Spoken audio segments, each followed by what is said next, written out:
Hey, this is John back with another Pilot Pursuit, and today we're talking about the 6 best tips that I can give you to get your written test done for your, whether it's private pilot, whether it's IFR, whatever it is, okay? Your 6 biggest tips for acing that exam.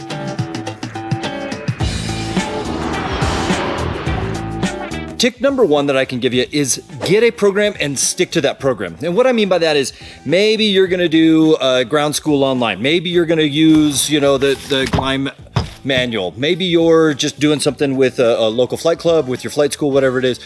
Whatever you pick, get that program and stay with it. Stay on task, okay? We all have different learning methods. Whatever that method that you pick is, stay with that method. My number 2 tip is actually stay on schedule. Now, here I am, a hypocrite, okay? I'm almost ready to take my check ride and I still haven't taken the knowledge test yet, okay? The written test.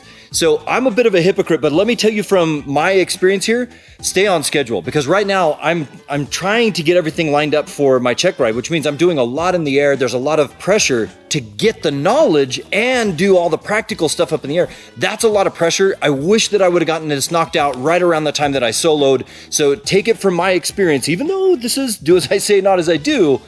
Take your written early, stay on schedule, get on a schedule, and whatever you pick as that schedule, stay on it. Number 3 is pay attention to the way that you learn. Not everybody learns the same way. Some people are very visual, some people are auditory, they listen to it, some people are kinetic, they need to touch it, feel it, experience it. For me, I liked being able to get some exposure to different ways of learning. And so I've been reading, I mentioned earlier, the Glime manual, very, very effective for me, very helpful. I've also been watching a lot of YouTube stuff. So while I'm on the treadmill or while I'm on my lunch break or whatever, I'll be watching some YouTube videos about very specific things that I'm trying to learn. But then I've also, while I'm driving around in the car, Jason Shappert's got a great audiobook on how to master, your PPL. All of those things, for me, that getting a well-rounded way of being able to consume all of this information, it's also been helpful for me to keep some of the stuff that I have been reading or some of the stuff that my CFI has been telling me to keep it fresh. There's so much information to be able to cram it all in there. I want to be able to retain it. And so having 3 different ways that I'm consuming the information has been super helpful for me. Number 4 is get a study buddy. And one of the things that I did is I brought in a friend of mine that was also getting his pilot's license. And I said, hey, once a week, let's do lunch together. We'll sit down in an office or somewhere and we'll be able to spread things out. We're looking at sectionals. We both were actually using the Glime manual, so that worked out really well. And we would just take a chapter at a time and we would chunk through it. Having that study buddy kept me accountable. It meant that I knew that at some point in that week, we were going to look at the weather chapter and I needed to be really aware of what's going on there. We would go through the test together. We would help each other with questions and kind of explain things. This was somebody else that was learning it themselves. They were going through it, everything together. And that was helpful for me to get that time and that additional perspective. Tip number 5 is to clarify everything with the CFI. Now, when I had questions, whether that was in my study sessions with my buddy, as I was listening to Jason Shappert's book, as I was looking at something online, whatever it was, I would say, you know what, I don't quite understand that concept. And then I would take that to my CFI. And we would do that as we were debriefing. We would talk about it before a flight, whatever it was.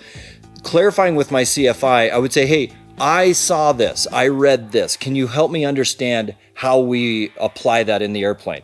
Can you help me understand, why that light gun signal is different than this one? That's a bad example, but you can see what I mean, that he would clarify. That was my sounding board. After I would consume the information, I would say, hey, this is what I read, this is what I saw. Is this the right way to apply that? And having that, my CFI be able to kind of course correct a little bit and also show me how he applied that knowledge was very helpful for me. The 6th tip is because, I'm sitting right here trying to get ready for my check ride and I haven't taken the written exam. Don't procrastinate. Don't do what I've done. Don't procrastinate. Get the written part of this out of the way. Get the knowledge so that you can apply it in the airplane, obviously, but also just get it out of the way so that you don't have that pressure and that stress. Everybody, thanks for watching this video on Pilot Pursuit. This is our way of documenting our pursuit to become proficient and safe pilots. If you liked what you saw today, go ahead and subscribe to our channel and hit the bell icon so that you can be notified of when we crank out another amazing video.